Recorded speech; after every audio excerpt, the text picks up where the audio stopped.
And now, broadcasting live from Las Vegas, the Snake Sports Talk Show with Jake Silva starts now.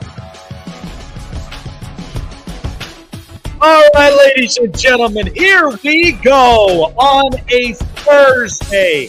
World Series tomorrow, Game 1. Thursday Night Football tonight, Vikings and Rams. We got it all here, Chase and yours truly. This is the Snake Sports Talk Show, wherever and however you may be watching and listening. Thanks for making us a part of your day. We've got a lot to discuss because still got some ongoing trade rumors. We got to recap at least the latest up on here. But Jace, Steph is joining us. Jace, Thursday Night Football. Puka Nacua is back. So is Cooper. Oh, man. There's going to be everything cooking here on a Thursday night. Cooper Kupp is back, man. It's going to be nice to see both of them together again. Since like week 1 or 2 is when the last time was that we had them both on the field fully healthy at the same time. And the Rams were cooking in that game when they were both on the field. And, you know, I think that the Rams have gotten the short end of the stick because if they had at least one of them, like all season, the Rams would be in a totally different boat, you know, record-wise. And I feel like they would be right in that mix to win the NFC West because it is anybody's game in that division right now with the Niners and how bad they are and the Seahawks, you know, kind of up and down, especially now that DK is out. So that division is up for grabs at this point in time. Yeah, and there's going to be more to talk about with especially the playoff picture, but I wanted to start with this to kind of recap it. All right, folks. Well, the Kansas City Chiefs made a move this week, and they acquired DeAndre Hopkins. Now, of course, this is going to help out their wide receiving core for one, because Hollywood Brown out, Rashee Rice out, Justin Watson out, and it's like they're down to their gadget guy, Xavier Worthy. So what does this mean bringing in DeAndre Hopkins? Well, for a few reasons. Number one is that an experienced veteran wide receiver. And what's funny about this is that he even commented and said he never had to play for something for a long time since he's been in this league. The last time you saw it, and if I remember correctly, Chase could probably help me out with this, but last time we seen him try to play for something was back when the Texans were in the AFC Championship game against, you guessed it, the Kansas City Chiefs. That may be the last time that they were there, and especially when he had Deshaun Watson before he landed in Cleveland. So now DeAndre Hopkins, who's been, I guess you'd say, quite a journeyman, because now moving from Houston to the Cardinals to the Titans, and here he is with Patrick Mahomes and the Chiefs. So this has to make you feel good for any Chiefs fan, because now you get a wide receiver, but not any kind. You get a veteran who's been there, done that, understands kind of the magnitude of just what it means to basically win. Now, Patrick Mahomes, we know, has not had a great season on statistics. Okay, let's just get that out the way. But for anybody to come into a winning culture like Kansas City with Andy Reid, Patrick Mahomes, Travis Kelce, multiple others who've won multiple titles, right? It's players that want to come into a winning organization. That's why Kansas City continues to thrive. You can hate them all you want, but look at the business that they're doing. Okay, they get DeAndre Hopkins in exchange for a conditional 4th round, because if the Chiefs make the Super Bowl and DeAndre Hopkins is playing quality football, that then turns into a 3rd round pick, which is what you'd want it to look like. I mean, there were deals. Even when the Raiders made the deal with Devontae Adams, the hope is that he produces, he's playing quality football, and then that turns into a high-round draft pick. So these conditional picks are safe side kind of things if you really dissect it. This could either benefit you, or this is kind of what's slapped on the wrist. But DeAndre Hopkins is clearly going to a better quarterback, because this is an upgrade from Will Levis to Patrick Mahomes. Okay, I understand he's got 8 picks. But the Chiefs' formula is it doesn't matter exactly if you may have a stinker, but the golden opportunity here is that they're winning games situationally. They are winning the mental warfare. They get in your head every time when they face off in an opponent. And when the Chiefs are in town, it's like, oh God, we gotta face against, the best team ever in the NFL. That's usually how it is for a lot of teams. Go ask the Bills, go ask the Ravens, go ask the 49ers. It's hell for them. So to have the Chiefs getting another wide receiver, because this is buying them time, and this just ultimately shows you what a winning culture does. You have an ownership that strives to win. You have a GM who can make moves to make it happen, and he's got the right pieces around him to go and chase for a championship. And then there's the coach and the quarterback. The coach, who arguably best coach in the league, and quarterback who is clearly best in the league despite having 8 picks. Why wouldn't you want to end up going for that? Listen, you could be mad at the Chiefs all you want. Okay, I understand fandom. I really do, because Chase and I could feel like this personally off the record. But for stuff like this, when we cover it, I mean, you can't help but feel happy of the fact that this is who Kansas City is. They do business right. They go and get the right pieces that gel, and this is what ultimately wins you championships. So I don't know. I don't know if, in fact, he is the focal piece that could guarantee Kansas City would be on 3-peat. There's many teams that are out there, and the way that the state of the AFC looks like, it looks wide open outside of the Chiefs. It really, really does. There's many opportunities for teams to sneak into those 3 wildcard spots, and that's kind of where we're at right now. But I will tell you this, the NFC, I'll get into it about the bottom half of the hour, but it's definitely been pretty special this season. So again, anything can happen. Does he become the focal point to get him the 3-peat? We don't know until we see come playoff time. All right, so I want to talk about this game.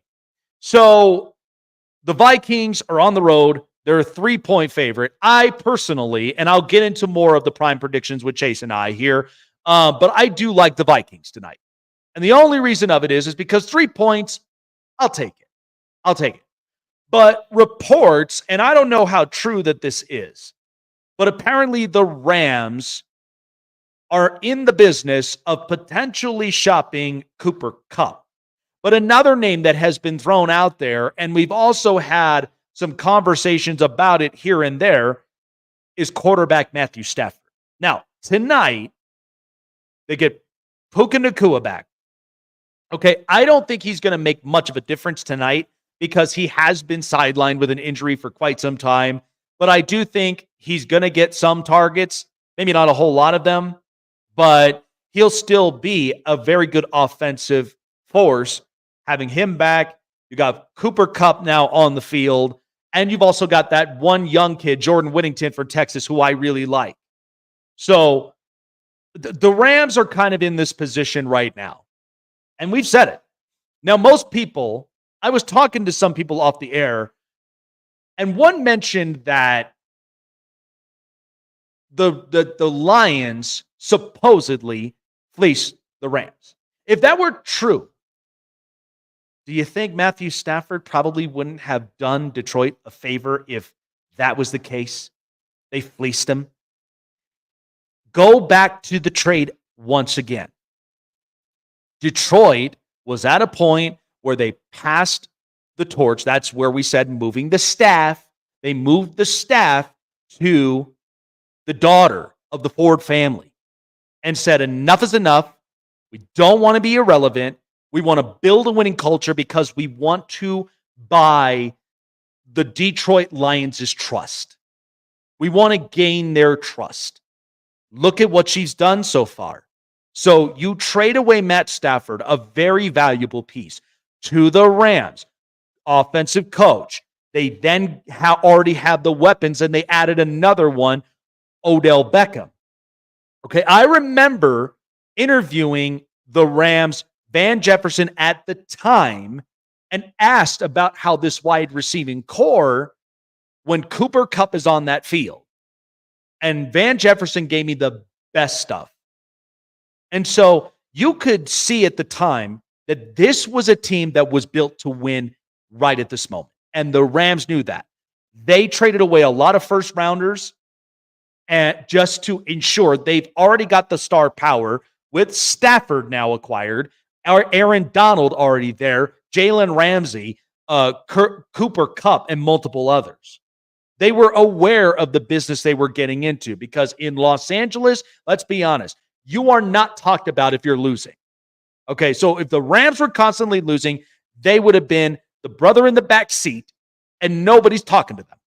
But if they were winning, it's all over the LA Times. It's all over the billboards. And that's where people buy it in. It's Los Angeles. That's how it is. Big money markets.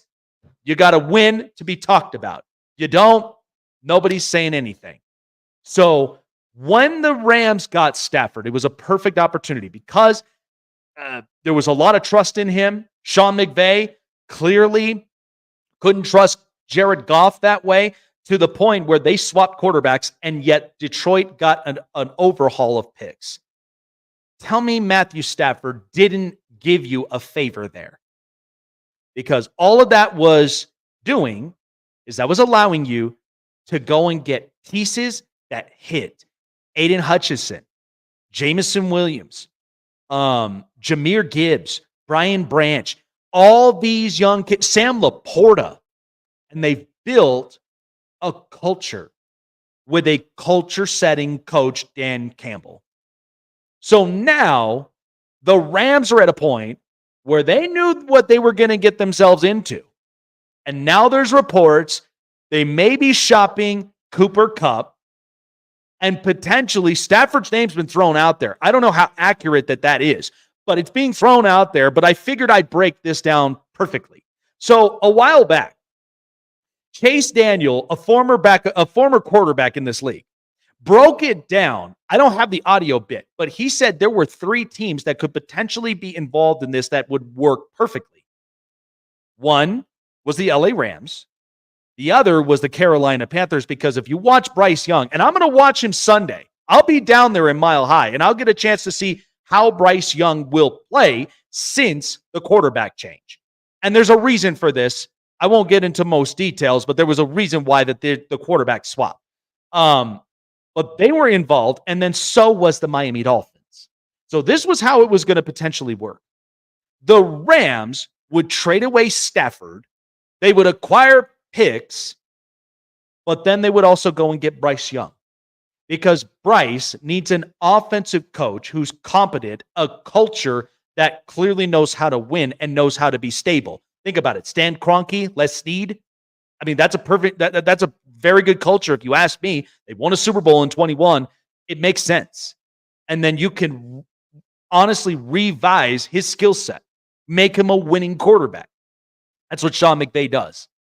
So the Panthers would get picks because they desperately need at least the draft capital and just tear this thing up and really, really work it. But we know that they have an incompetent owner who's not patient. That's the sad part. But then the third, the Miami Dolphins, they would get Matt Stafford. Now, Tua does come back, but the reasoning of this is because if Tua just so happened, God forbid, suffered a terrible injury again, then the Dolphins could then have their potential franchise quarterback for that, and then they can go and draft their future successor. Look at how this is working right now with the Atlanta Falcons.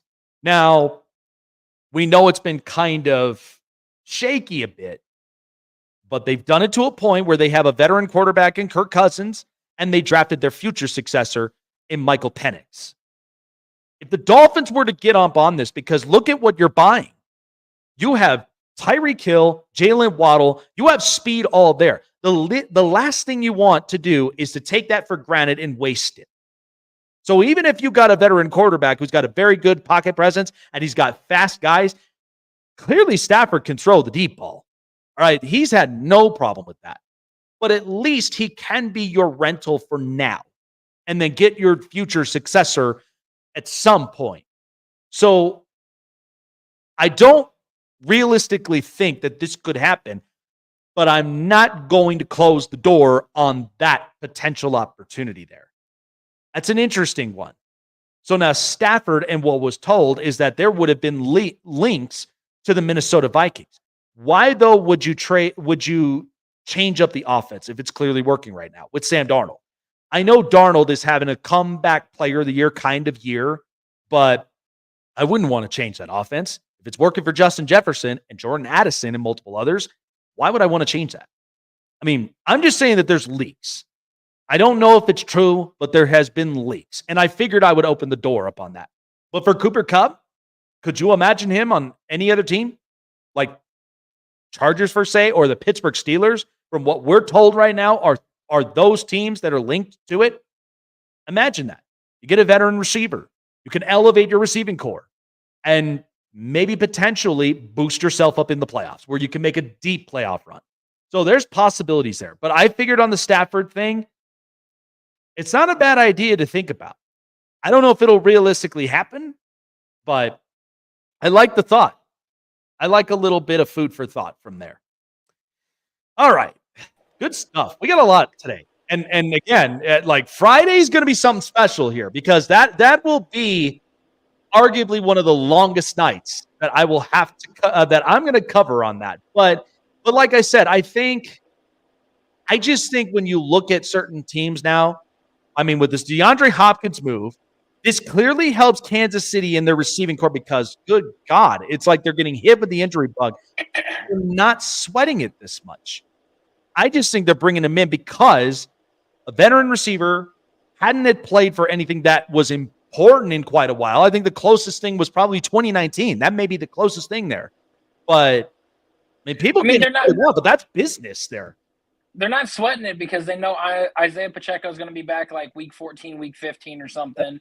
They also know that Hollywood Brown is going to be back for the playoffs if the Chiefs do make it, which at this point it seems like they're going to. So having Hollywood Brown and DeAndre Hopkins along with Xavier Worthy, that'll be a lethal combo of wide receivers. And then having Isaiah Pacheco and Kareem Hunt, it's already going to look like it's a force to be reckoned with. Not to mention if Travis Kelce can – put up a few plays here and there in the playoffs and everything. You're going to be looking at that. I could also see the Chiefs trying to trade for a big-time defender, something to help out in that secondary, maybe on that defensive line as well. I could see that.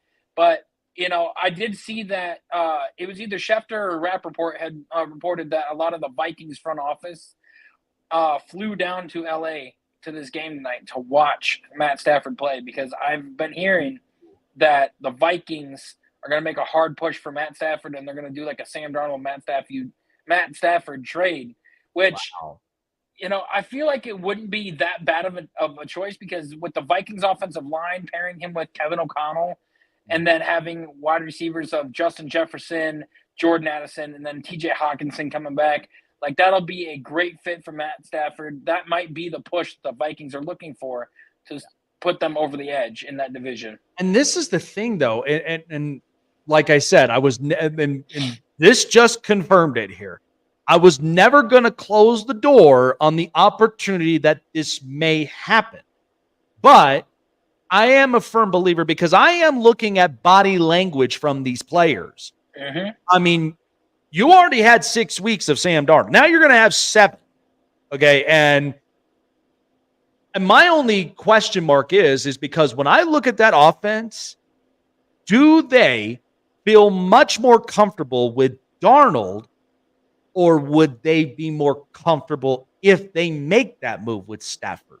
Now, that might be an interesting one because, again, I am a firm believer of body language. So when I see that with players, Chase, that makes a difference for some.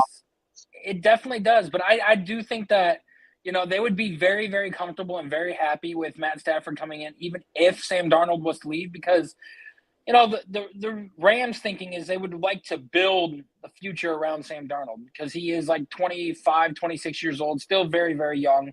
Yep. And I know that with Matt Stafford coming in there, he's got 1, maybe 2 years left. If JJ's not ready yet next year, let him sit 1 more year, get him fully ready and fully healthy for him to come in and play the following year for the Vikings. But if they can get a veteran in there like Matt Stafford, a guy who's been there, a guy who's been to the Super Bowl, a guy who's been in the playoffs, been at that high level, because right now we're seeing Sam Darnold play great, but it's only a matter of time before he starts crumbling, especially if he makes the playoffs, since he's never been there. And a guy under that much pressure, who knows how he's going to play. If they can get a guy who's been in that pressure situation and has led his team all the way, maybe that's what their mindset is they're like, if we can get a guy like Matt Stafford who's been in the playoffs with the Lions, who's made it to a Super Bowl with the Rams and has won big games, and, the pressure doesn't get to him, it might be a lot easier, especially with the way that offense is playing, especially with the way that defense is. But, man, and as far as all the rumors go, I am seeing a lot of people call about Cooper Kupp and Puka Nacua. Oh, yeah. No, I mean, I've heard about that with Cooper Kupp. I mean, because, again, I would definitely love to have Cooper Kupp for sure. And especially on a reasonable price. No joke. I would love to have at least a Cooper Kupp that's there, because he has won. The Chargers are one of the teams I've been hearing about. Yeah. Yep. The Chargers are one of them. That I've heard the Steelers are one of them. And, either one of them. I mean, the Chiefs are one of them. Yep. So there's possibilities there, and again, this is why it gets so exciting, and we're only in week 8, but by the time November 5th comes around the corner, expect a huge change on a lot of these rosters. It's going to be a lot of change from there. But there will be. But Sports Wave Network is going to be there when we have to break it all down. All of our good people in the network are going to be there. They're going to be breaking it all down, and yeah, I can't wait for it. So, live scoring update. The Vikings have just scored. Sam Darnold threw a touchdown to, I believe, his tight end, Oliver. So, all right. Well, there you go. They're already kicking it off. So, all right, folks. Well, with, of course, the scoring and, of course, our scoring updates, as you guys know, I can't stop bragging about it, but they are just the best right now in the sports book world for over 30 years, and that's BetUS. BetUS has been so kind with us, partnering up with us to making sure that you guys honestly get the best out of arguably the best sports book in the nation. You're also getting really good casino entertainment as well. For those of you, I mean, for myself being from Vegas, casino is literally the fun entertainment side. Everybody, they get a dose and they can't get enough of it. And it's so much fun.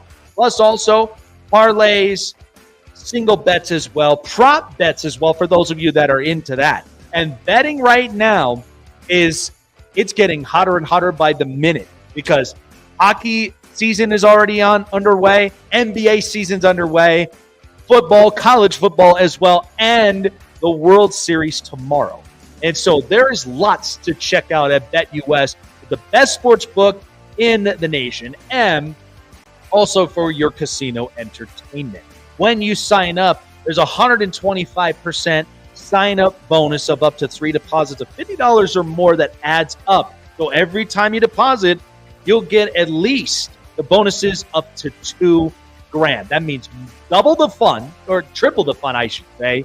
Triple the fun and triple your chances of potentially walking away a winner in some of these daily contests. Now, of course, BetUS wants you to gamble responsibly. So if you have a gambling problem, call 1-800-GAMBLER or seek therapy in your respective state, because BetUS wants you to get the most fun out of the app and not be reckless with spending money. I want you to gamble responsibly. So check out BetUS for yourself. BetUS, where the game begins.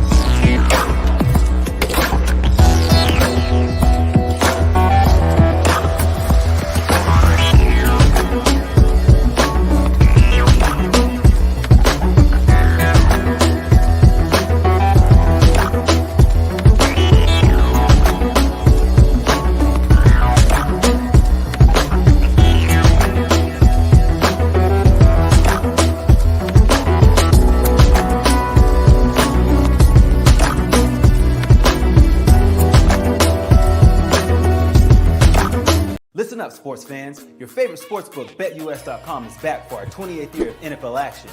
With the industry's biggest sign-up bonus of up to 200%, BetUS offers our members the opportunity to cash in on all your favorite sports, including NFL, NBA, MLB, and more. We've also got hundreds of new casino games, including the coolest new European slots, and our live dealers are waiting for you at the table. Sign up at BetUS.com today to get into the action. BetUS, where the game begins. Check out the Con Man live on the Sports Corner, coming to a screen near you, giving you the greatest stories from basketball legends you've never seen before.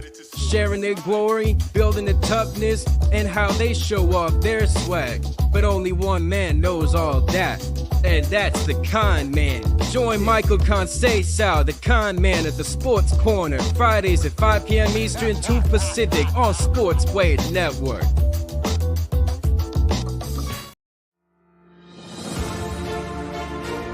It's time for Dodger baseball.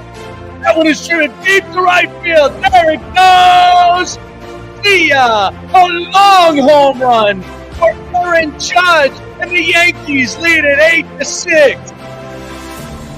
It comes down tomorrow night, Game 1 of the Yankees versus the Los Angeles Dodgers, and the Sports Wave Network has you covered up by yours truly, Jake the Snake Silva, on the commentary call. Game 1 tomorrow night at 8 p.m. Eastern, 5 Pacific. You don't want to miss it. Game 1 of the World Series. Check it out on your local listings, and also check us out at Sports Wave Network on YouTube for the game. All right, Chase. Well, I am going to be really, really busy, but yet excited tomorrow night. So happy to get the call tomorrow. And listen, this will be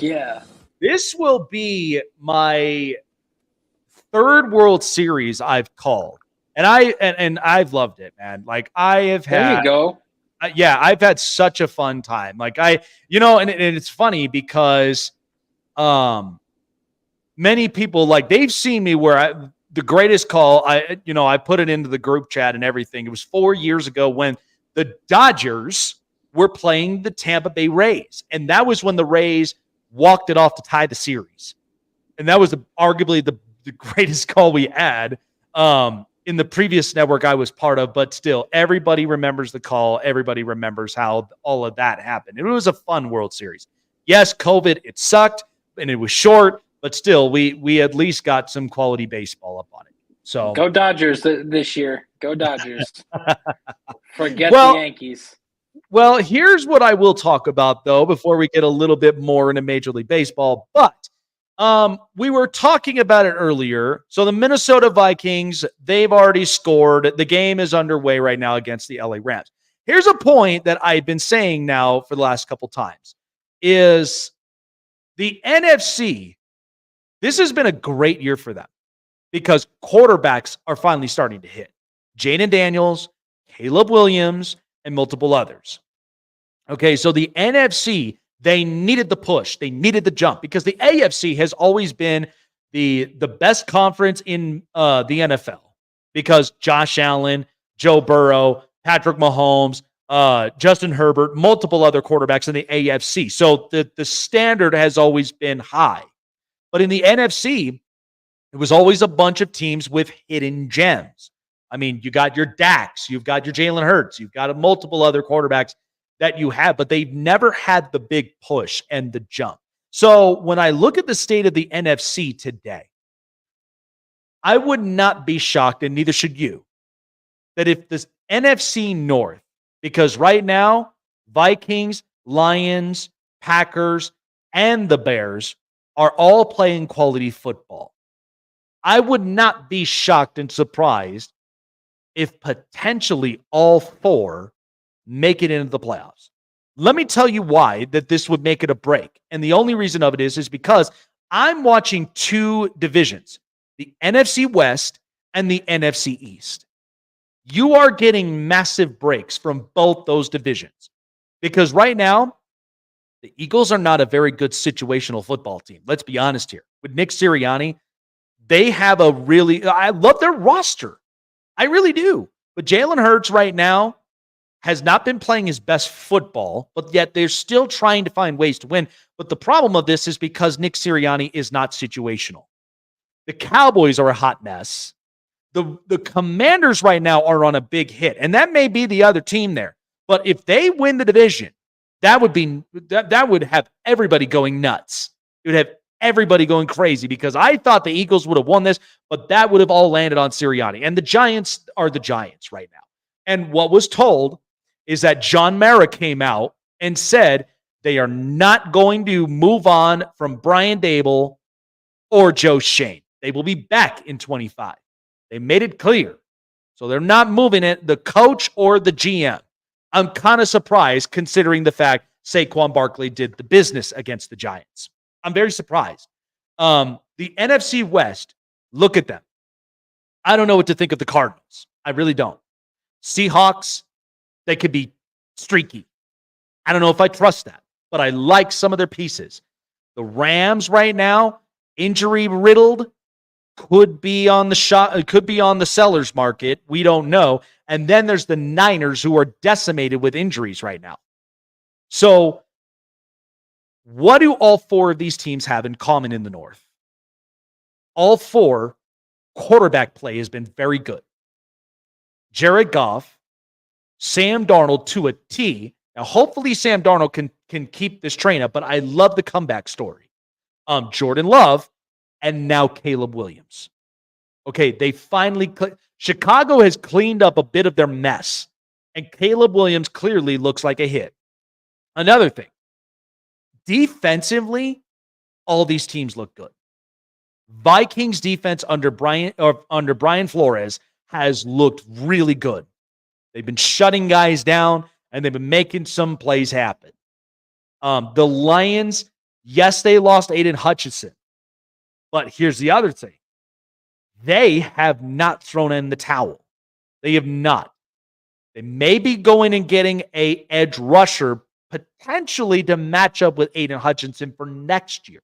But the Lions have looked very, very good even on the secondary. The Packers, did you just see what they did? And this is more of a shot at Aaron Rodgers. They go and they bring in Robert Saleh to be a fluid coach, not a DC, because the DC they have right now has been very good with this defense. This is probably the best look of their defense they've had in the last few years. Jair Alexander looks very, very good, and Xavier McKinney's been looking like a very good safety. So this is the best year for the Packers on the defensive side. And and like I said, these were young weapons. This is a young team on offense. They were going to go through these pains, but eventually they're going to pop. And this is what's happening. And then finally, the Bears. I don't know what to think of Matt Eberflus. I really don't. But you know what I do think of? He's very good on the defensive side of the ball. But offensively, I felt like they got together. They talked to Shane Waldron and said, we cannot do any of this backyard football reckless stuff. We cannot do that.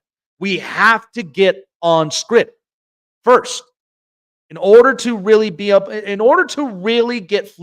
fluidity, you got to start up on the script first and then make a little bit of the off-scripted backyard football throws. And that's what Caleb Williams usually does. Now it looks a lot more refined. It looks a lot better.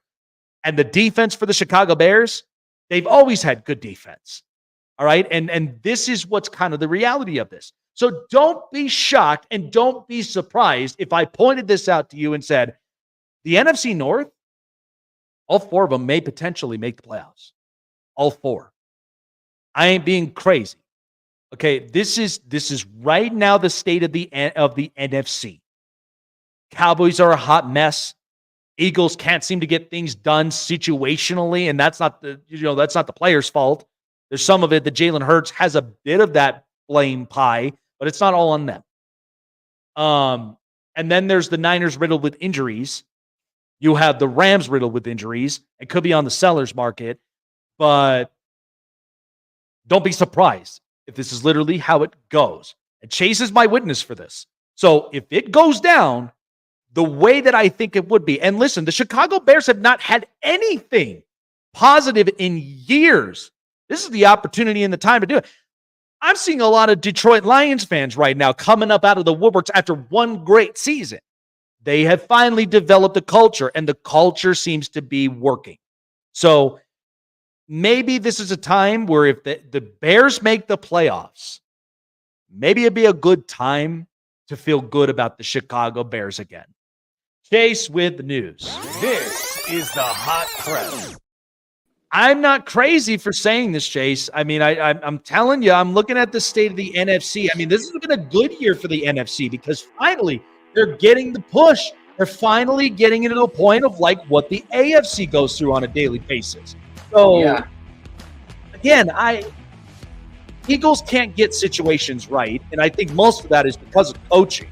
And I think Sirianni is going to be gone after this year. I believe so too. If they keep this up, oh yeah. Because, I mean, you know it. Jousting with fans, like when clearly you didn't dominate the Browns. You only beat them by 4.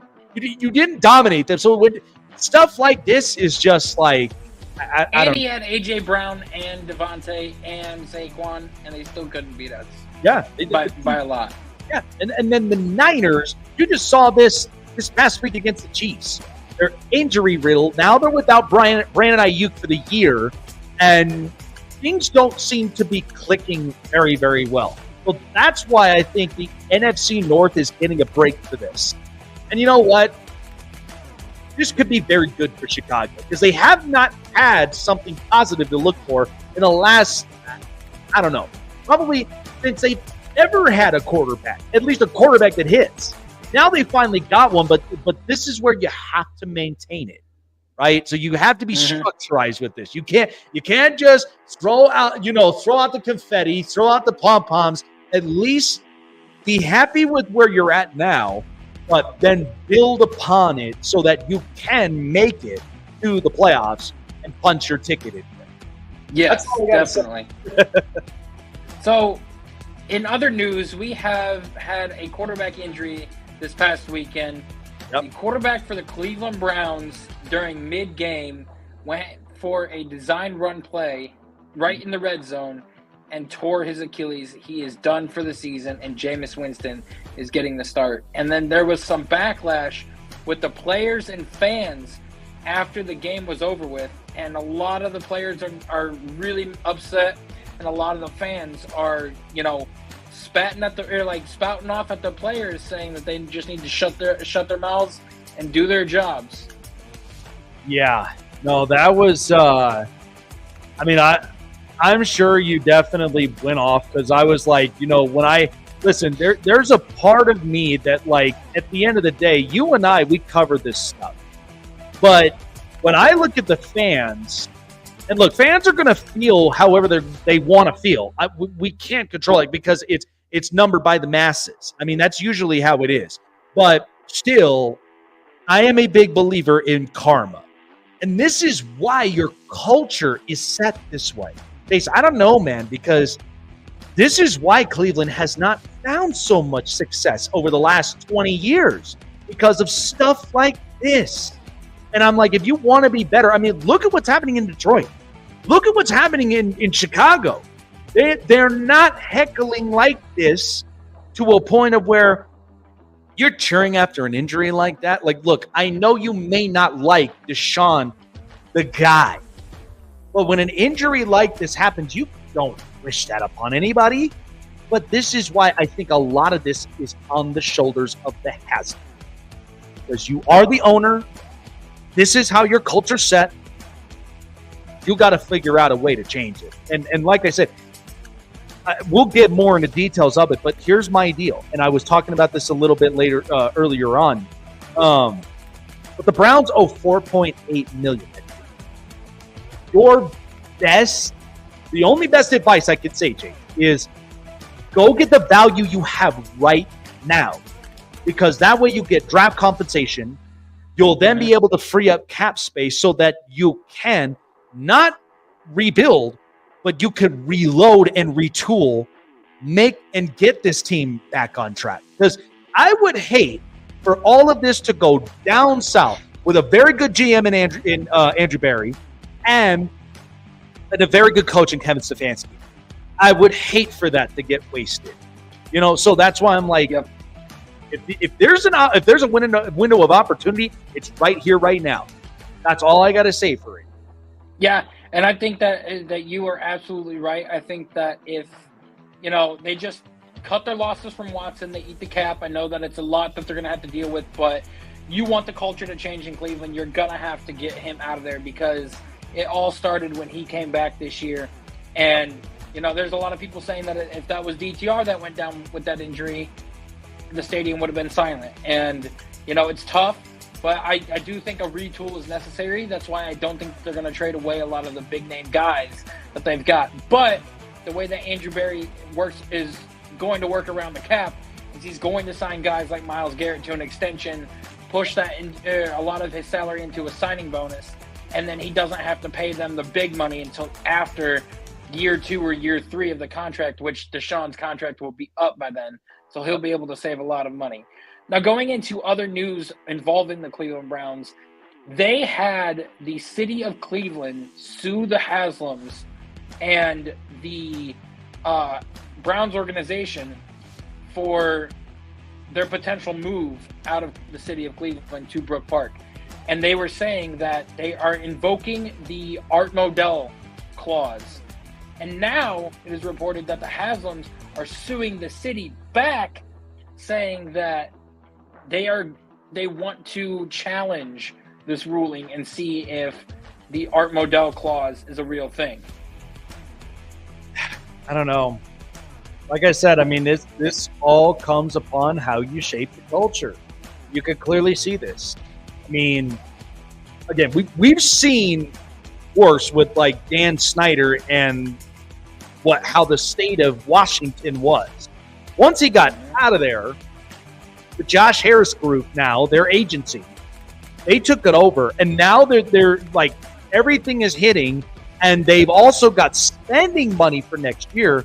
That's something you could be happy with. And that becomes a change of culture. They're opening their eyes up on this. Like this is finally the good thing you got to have it at. But I just feel like to be honest with you, all 32 owners, right? Only all 31 of them don't like doing business with a Haslam. They really don't. This has been confirmed from a poll of all 32 owners. All 31 of them have confirmed they can't deal business with them.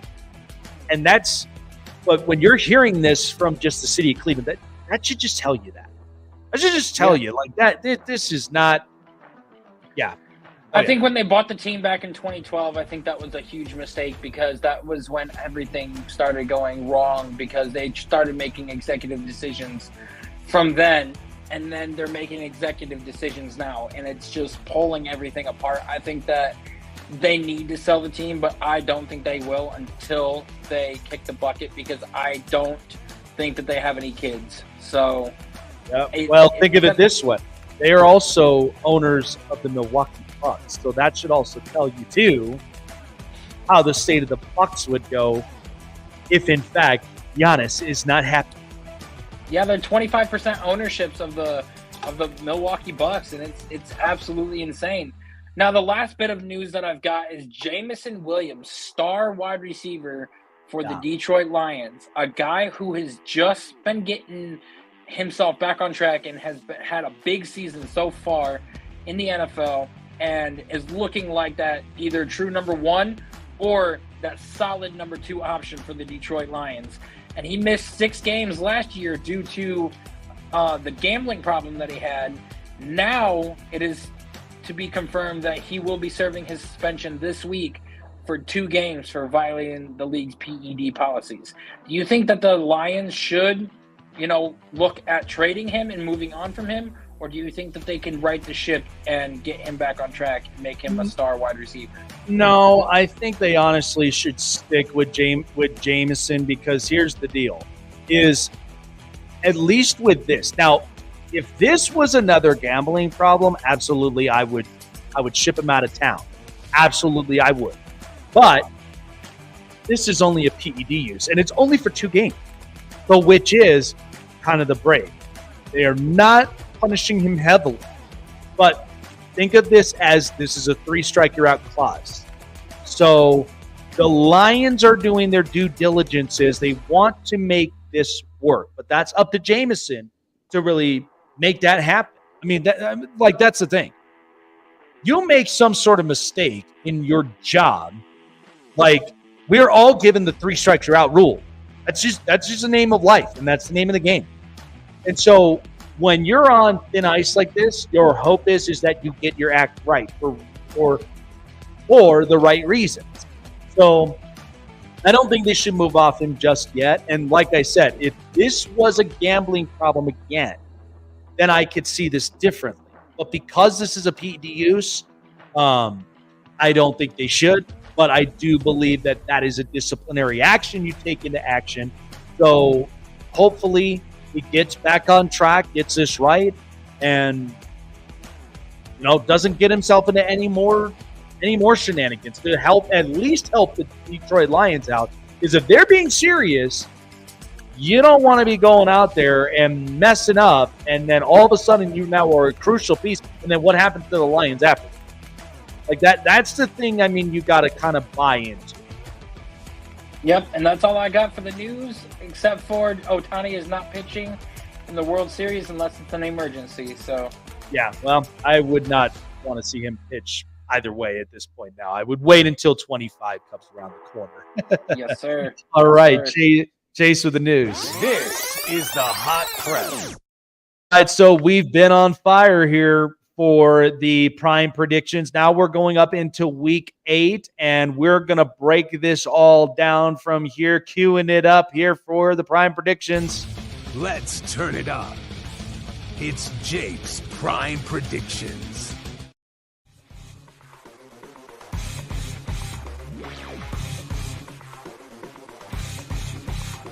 So I told you guys before when we started up on the show, I like the Vikings in this game.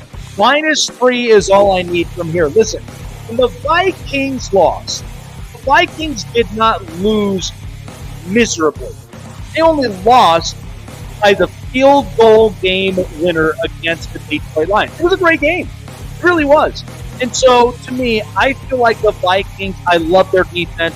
Brian Flores has just been playing on a different level with coaching, and that's why the defense is playing so good. Now, against the Rams, yes, they're getting Puka Nacua back, but I don't see Puka really getting a whole lot of love, at least with the target.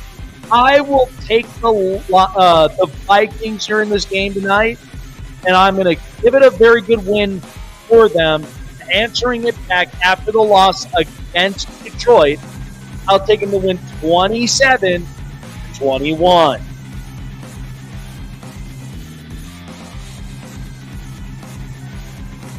So on this one, I thought this was interesting for the Jets and for the Patriots. Now, mind you, Drake May is quarterbacking, and it's a 7.5-point favorite. I'm going to take the New England Patriots at +7.5. Now, I did this the last time. It did not end up going well, but I have a good hunch and I have a good feeling of this because I know what the Jets' offense looks like. Okay, it looks a bit stagnant, doesn't look as great, and that's the part that really scares me about the Jets.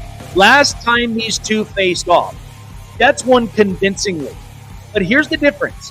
Robert Saleh is not there anymore. The defense looks a little different, which means sure, you could trust Aaron Rodgers to throw the football, but the defense might give up points. They don't have film on Drake May, which that could be a difference maker.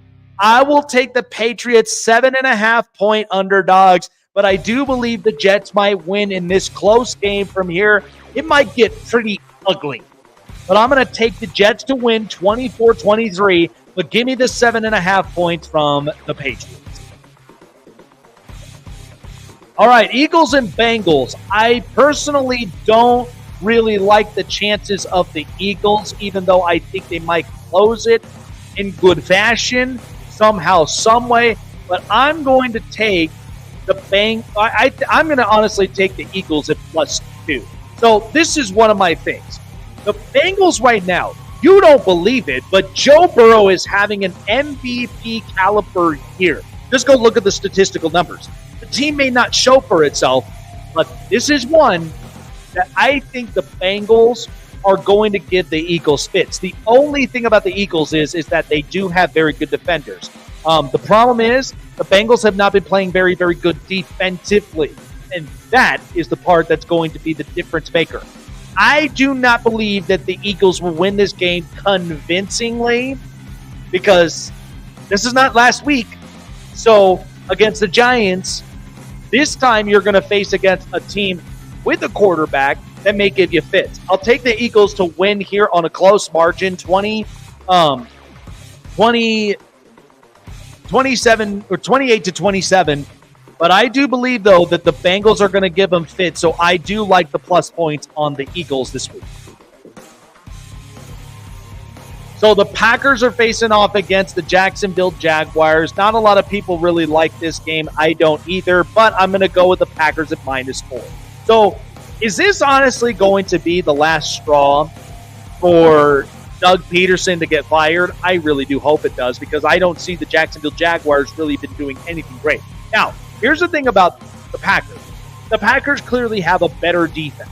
That's what's really been the difference maker from here. And the Packers have not been playing too bad of football. Now, I think Jordan Love has gotten a bit reckless. Now, let's hope that Jordan Love can clean this up against, I'd say, a convincingly easy win here against the Jags. I'll take the Packers here to win 28-20 on the road in Jacksonville.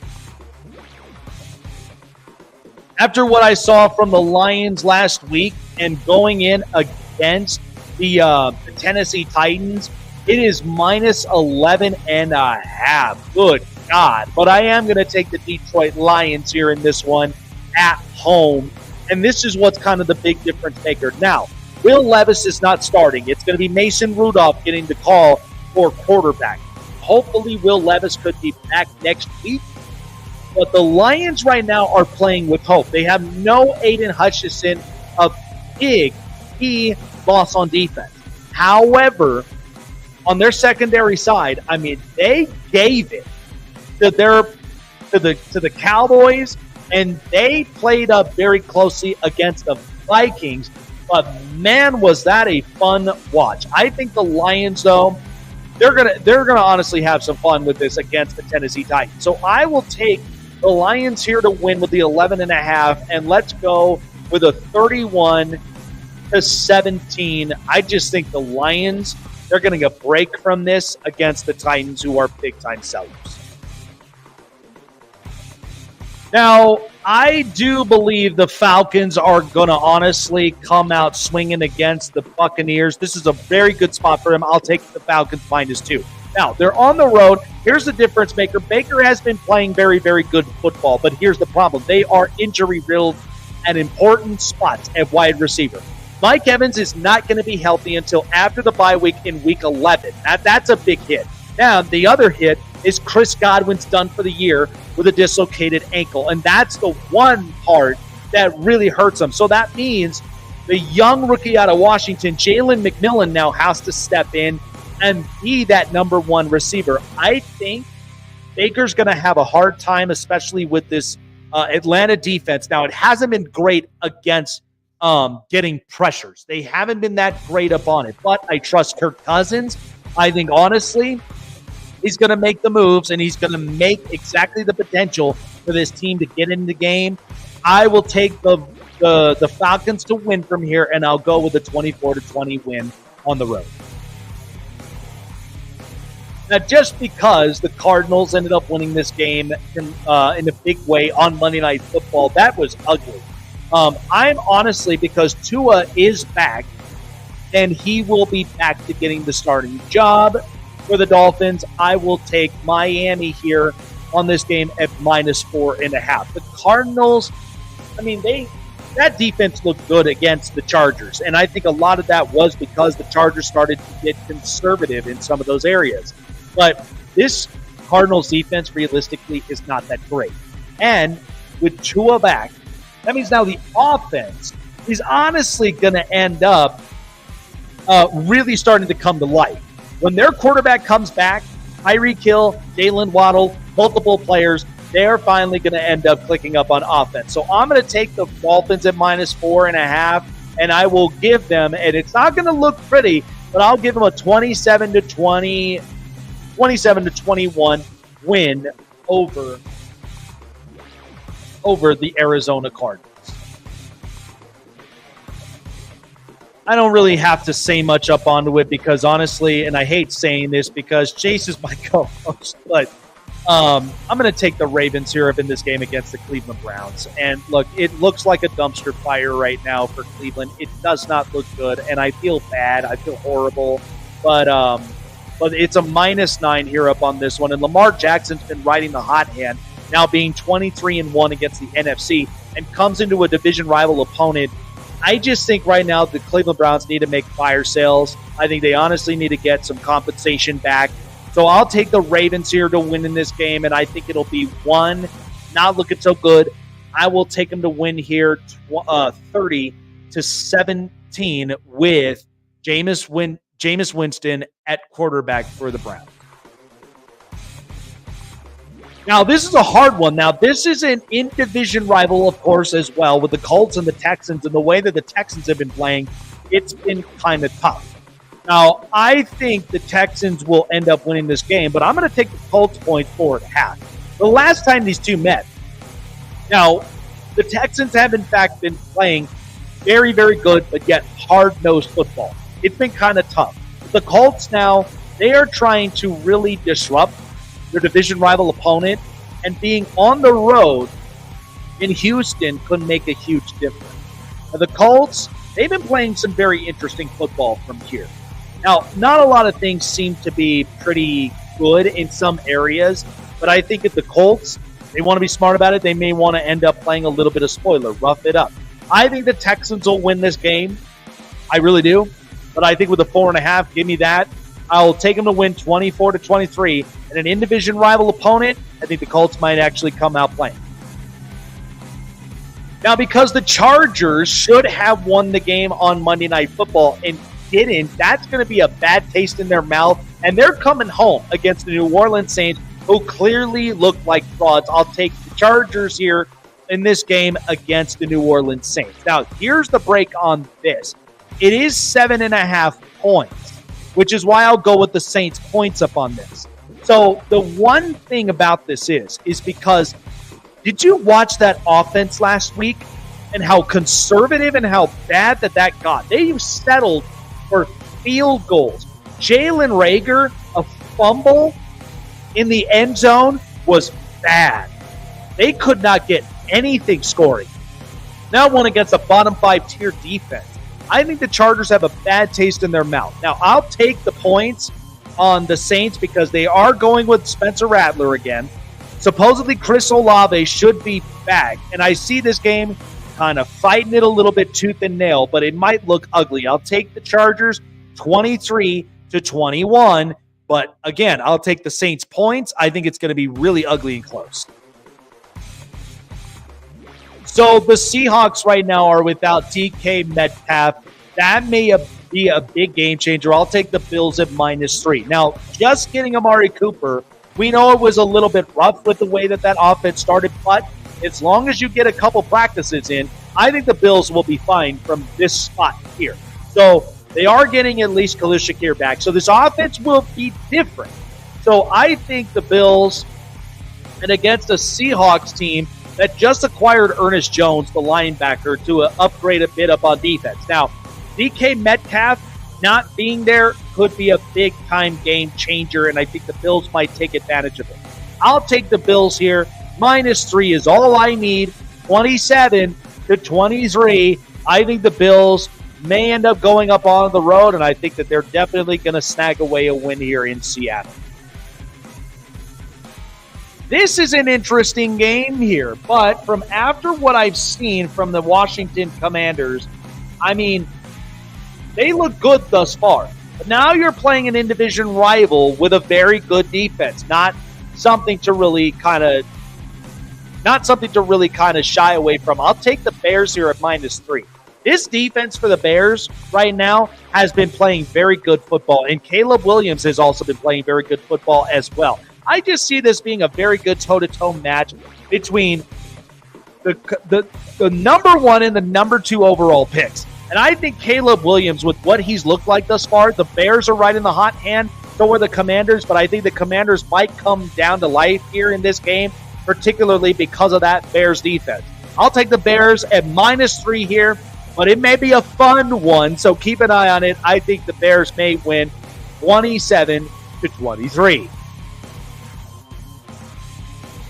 I will be in Mile High on Sunday for this game between the Panthers and the Broncos. Now, Bryce Young is back, but I don't think it really makes a difference right now with the way that the Carolina Panthers have looked. I'll take the Denver Broncos at -10.5. Here's the break. They're playing back-to-back NFC South opponents, back-to-back. They completely rushed the Saints on Thursday Night Football last week, and they're playing the Carolina Panthers, which I think are clearly going to do it too. Now, this is a very good defense, by the way. Don't shy away from it. PS2 will be back and healthy. I think this is an interesting football game. I think it might be ugly for the Carolina Panthers. Bryce Young will be back. Who knows exactly how he'll look? I will be keeping a very close eye on that, but I think the Broncos, I think they personally steamrolled this team. With the way that the state of this team has looked, I'll take them to win 30-17 at home in Mile High. The Chiefs now added DeAndre Hopkins against the Las Vegas Raiders, and it's only 10 points from here, but I'm going to take the Raiders +10. I've actually liked against the spreads for the Raiders. It's actually panned out for me money-wise. So the Raiders look like a hot mess. We know that. But the Chiefs, Patrick Mahomes has not looked that good either. That's why they went up on the phones, and they ended up going and getting DeAndre Hopkins. They needed to get another receiver from here. But I do think this is in Vegas, so this might be a little bit – this was a stay-away game for me personally, but I do think that the Raiders might come up with something defensively, because the last time these guys met, the Raiders actually played some very decent football. But, however, the +10, I like it so much, but I know the Chiefs are going to come in because there's a statement after that Kermit the Frog video that got viral before the season started. So I'll take the Chiefs here on the road. I like the Raiders points, though, at +10. Give me a 27-23 game, 27-20 game. They miss it by 3 points. I will take the points up on the Raiders here at home. So with an injury-riddled 49ers and then, of course, just a really shameful Dallas Cowboys team, I will take the San Francisco 49ers at -4.5. You may not like me for this one, but here's the deal. Brock Purdy, he played against a really, really good defense, and they gave him fits. Does not mean Brock Purdy will not escape out of this one against the Dallas Cowboys at home. Now, teams that get embarrassed at home usually come back and rebound the next week. And you're playing against the Cowboys, with CeeDee Lamb and cross your fingers on offense, and that defense looks like hot garbage right now. It does not look great. The Cowboys have not been playing very good football all year long. And I think this is kind of Jerry's world starting to crumble, and he is going through it all. I'll take the Niners to rebound. 4.5 points is all I need. 27-21. Niners rebound and cover up on the points at the Patriots. And finally, this is a game, of course, that I think convincingly I like the Steelers here in this game. I'll take a -6. The Steelers, did you watch how Russell Wilson looked last week? He looked bad the first half, but boy, was that a dominant second half out of Russell Wilson, and especially with Calvin Austin getting 100 receiving yards. George Pickens looked very, very good. So this here, because of the way that the state of the Giants have looked like right now, defensively is going to be bad for Daniel Jones. I think Daniel Jones is going to be under duress from here. By the way, that last week against the Eagles, notice how Daniel Jones got benched and in comes Drew Lock? The locker room looks a little different here. So I'm going to take the Steelers convincingly at -6, and I'll take them to win 28-20. And there you go. There's our prime predictions from there. Yeah, lots of good ones, and we've been on a streak from here. Anything that come to mind that you might change up, Chase? Because I just think with some of these teams, it's interesting. It's interesting how BetUS kind of put this all together on the lines.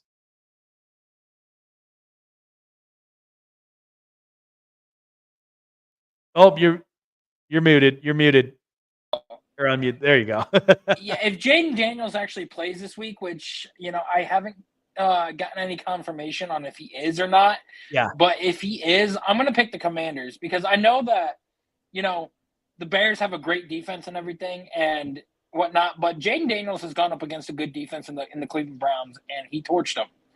And, maybe that's also because we were on the field 90% of the time and we couldn't get off because our offense was bad.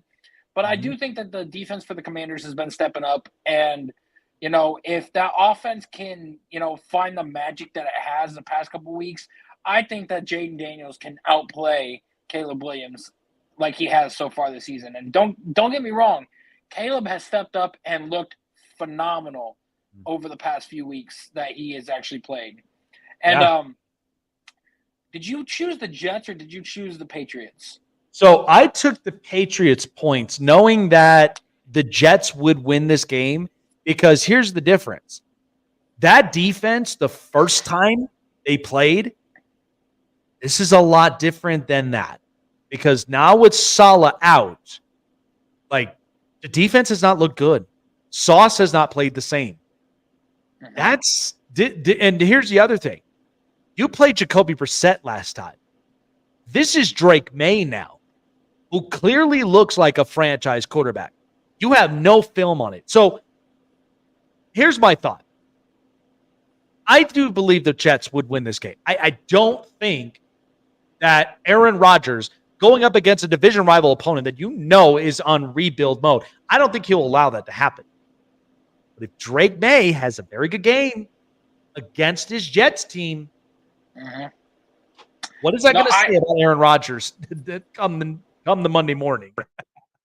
I do see the New England Patriots beating the Jets. I mean, Drake May the past couple weeks has had phenomenal games, and I know that last week he had like almost 300 yards. He had like 273 yards and 2 touchdowns, no picks, and they were very close to winning that game. And I think that this week will be a true testament to what his skill set is. And if the rumors are true that they're going to try to get a weapon for him by the trade deadline, that'll be huge. That'll be huge for the Patriots and huge for Drake May, huge for his development. And the last one that I got the Broncos beating the Panthers. I do think that defense is still lackluster for the Panthers. I think that the Broncos defense is one of the best in the league and very, very smothering. And I think Patrick Surtain is going to go off on the wide receiver core there. And, my opinion on Bryce Young, I've never thought that he was a good quarterback. My opinion was that, the Panthers chose the wrong quarterback from that draft. And I do think that they are ruining the time that they had the chance to draft him. And Bryce Young is really proving it. So could we see a quarterback drafted this year for the Panthers? Who knows? But I do have the Broncos winning this week again. Oh yeah, and like I said, I will be out there in Mile High, and I'm going to see it for myself. But here's where I kind of defend Bryce Young with this is because, I mean, everybody's been saying that, like, what if C.J. Stroud got there, it would have been the better result. I said, are you sure? With only one receiver that is getting up in age is slowly coming out of his prime, and an owner that is incompetent, that doesn't really have patience to let this thing cook and let it build the way you should, I just think Bryce Young's kind of been dealt with a bad hand.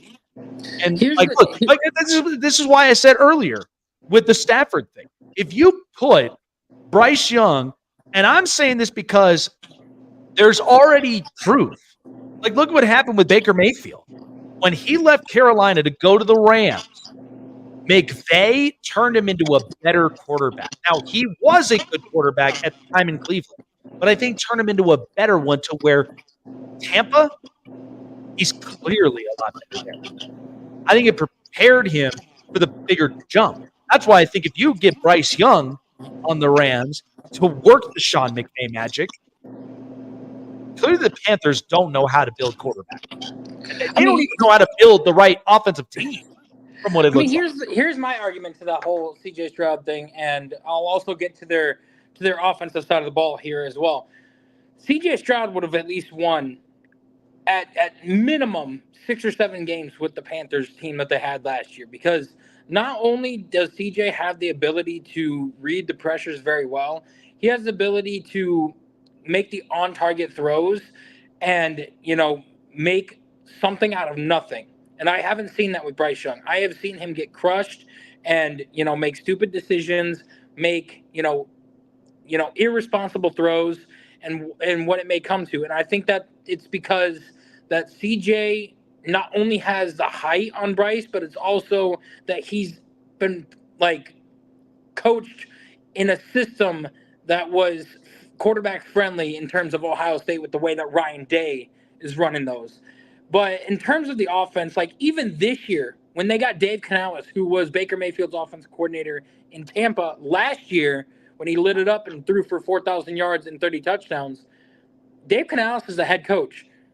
Bryce Young's first 2 or 3 games of the season before he got benched looked atrocious, and he had a much better offensive team this year with Xavier Legette, Deontay Johnson, Chuba Hubbard, and you saw what happened when Andy Dalton took over the very first time.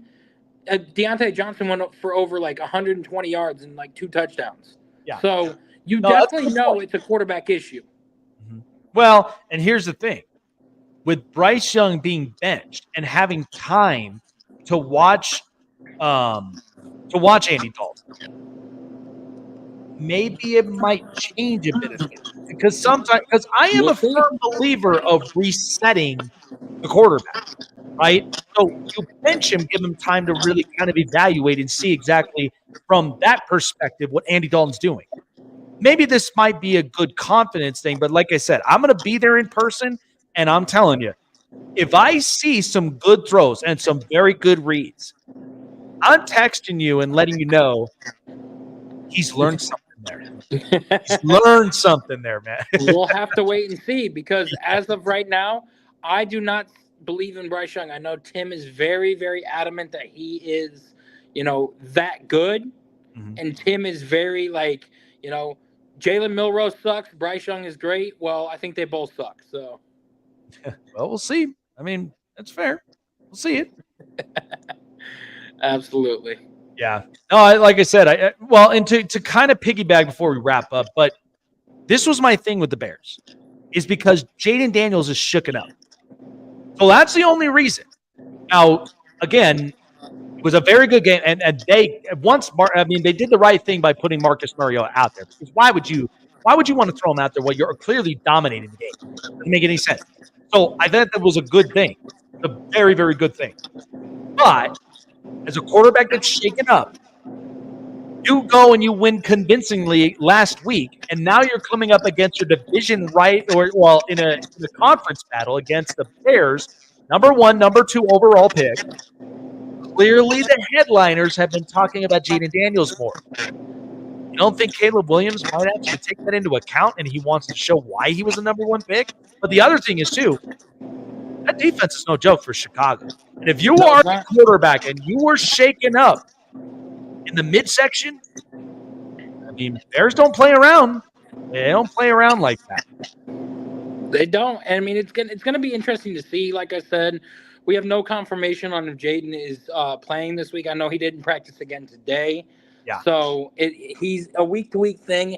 If he is not good to go, Marcus Mariota will be the starter. Sam Hartman will be the backup quarterback because he is their emergency third-string quarterback.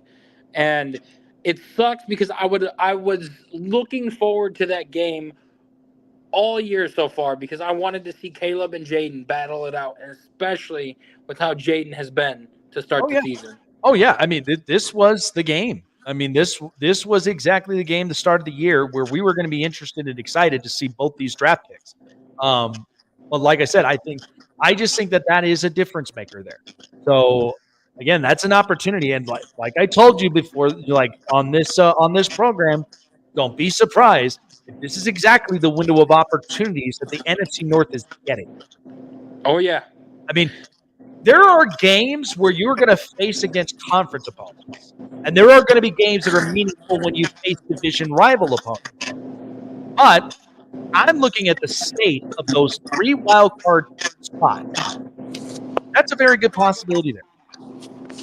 it definitely is. I mean, we could see the first ever playoff picture where 4 teams in one division make it in the playoffs. We almost saw it last year with the AFC North. We could see it this year with the NFC North. Oh yeah, like I said, the possibilities are there. I'm betting up on it. I'll die on that hill with it. But yeah, I think it's very, very possible. All right, good stuff, man. It was a great week this week. And then tomorrow, yours truly is going to be on the call for the play-by-play commentary of Game 1 of the Yankees and Dodgers. We have it live on Sports Wave Network. You can look it up on YouTube as well. I may end up potentially showcasing this as well on my channel for those purposes. So keep an eye out on that. Coverage begins 8 p.m. Eastern, 5 Pacific. So you don't want to miss out here on Sports Wave Network. But appreciate everybody for joining us here tonight. Great stuff. Prime predictions. Chase and I are waiting to get on that roll for these prime predictions this week because we've been on fire on it. But the show is sponsored by BetUS with all the best betting lines to choose from and always getting us geared up every NFL season. And of course, NBA season has officially begun. Hockey season's underway. The World Series tomorrow. Why not get yourself on the edge of your game by going to BetUS.com, betting it up, bet responsibly as well. $50 or more in your deposit with 125% bonuses up to 3 deposits when you sign up, adding it itself up to $2,000. More the fun when you go on BetUS.com where the game begins and on SeatGeek. Like I said, anybody in the Denver area, shout out to your boy. I'm not wearing my team color. I'm repping my brand so people know. So the network will be in my life. Shout out to your boy SeatGeek that has the best prices at the best seats in the most affordable way that you can to experience why SeatGeek is the most trusted ticketing app. SeatGeek.com, also on your mobile device if you can play in the App Store. $20 off when you use promo code SnakeSports. That is the promo code. Don't forget about that when you go up on checkout. $20 off of your first purchase of your first ticket. So go online to SeatGeek.com and download it on the app and use promo code SnakeSports with Chase and myself. And, of course, Snake Sports merchandise on snakesportstalkshow.com. Spooky24 is the promo code for 25% off when you spend more than $75. So get out on the deals. Snake Sports merchandise store, snakesportstalkshow.com.